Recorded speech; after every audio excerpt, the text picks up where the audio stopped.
Once again, inside the video wall here at the Hodag Country Festival, old double M, Mike Michalak from Hodag Country. 97.3 WHDG with another Hodag virgin, Corey Kent. It's true. Welcome. Thank you, man. I'm excited to be here. Didn't expect it to be so hot. Feels like Texas, where I live, and so I feel right at home. Isn't Texas right now about 105? Yeah, it's on the dash. It'll read, 110, 115 just about every day right now. So. Well, it's fall here right now, so it's only about 84. Well, but it's the humidity. It is humid up here. I didn't expect it, but okay. I'm excited. I've heard great things about this festival and a lot of unique things, so I'm excited to put on a show and see it for myself. Well, I'm really glad you said that, because one of the more, if not the most unique thing, being the, I'm going to step out of frame here for a second. This is a tradition that has gone on for a long time. Here is your Hodag Virgin plate that you have to wear. Okay. So drop that baby on there. All right. And now you're official. If you would walk through the crowd with that, you'd be plotched by the time you reach the other side, because I'd be what? Plotched. That's kind of drunk, whatever. I think you can figure it out as they shovel shots your way, or awesome. Whatever else has got some kind of liquor in it. It's a rite of passage, then, huh? It is. Yeah, so that right and what somebody here sold us for what? 20 bucks? 20 bucks. Okay, somebody just sold one of those for 20 bucks. So there you go. You got beer money. Wow. So you just gave me a little equity. Yeah, exactly. All right. Exactly. Today it's sweat equity is what that is. Yeah, perfect. Hey, you had kind of a rough start to this business, and when you take a look at all that happens, how did you get through all that, first of all? Oh man, well, it's like anything. It's a bunch of twists and turns in life, and a bunch of obstacles that have to be overcome, and they make you who you are, right? And they make the moment when the tide finally starts to turn and you do finally get to start cashing in on some of the dues that you've paid, it just makes it that much sweeter.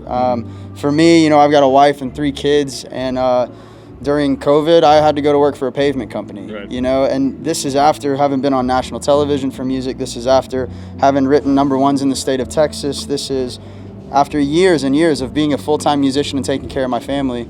All that went away in the snap of a finger, and I got to choose between unemployment or learning how to do something new. And the way I was raised, if you need work and somebody offers you work, you take it. So I went to work for a pavement company, and it kind of felt like music was dead in the water, but I had a great support system behind me. I had my wife, my kids, my family that never once, even maybe whenever I was starting to lose a little hope or belief, they were like, stay the course, you've got this. And I look back on that moment, even the people that I worked with at the pavement company, they were all supportive of my dream, and I think that's a really rare community in 2024 to be able to say that I had a group of people that rallied behind me and said, don't give up.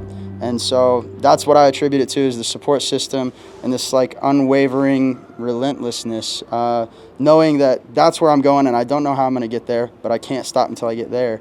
And while I was working at a pavement company, I recorded a song called Wild as Her, and it became our first gold record independently.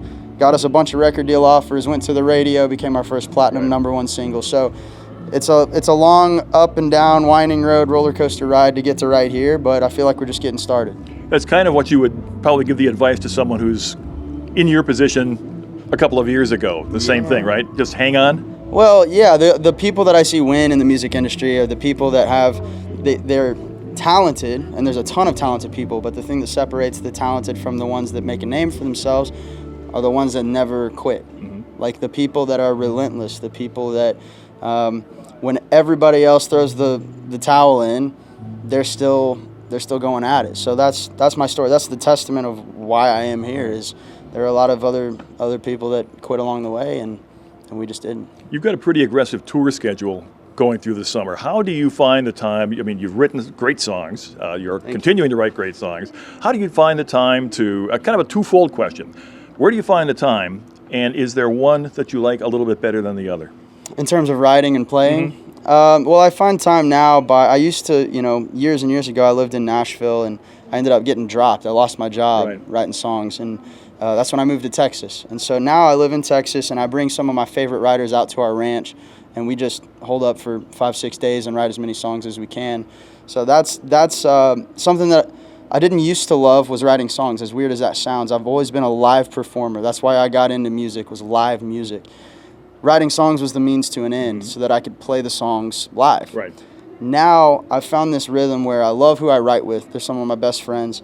I love the environment there in Texas. I get to watch our 3 horses running through the field. I get to watch my 3 kids, you know, hanging out riding dirt bikes and whatever, and then write a song about real life, Right. looking out at all of that. So I've actually really enjoyed the writing process here recently, but I definitely, there's no doubt that I still enjoy live music more than I'll ever enjoy songwriting. This is just what I was made to do. And we're about to find that out coming up here at the Hodag. First time, Corey Kent.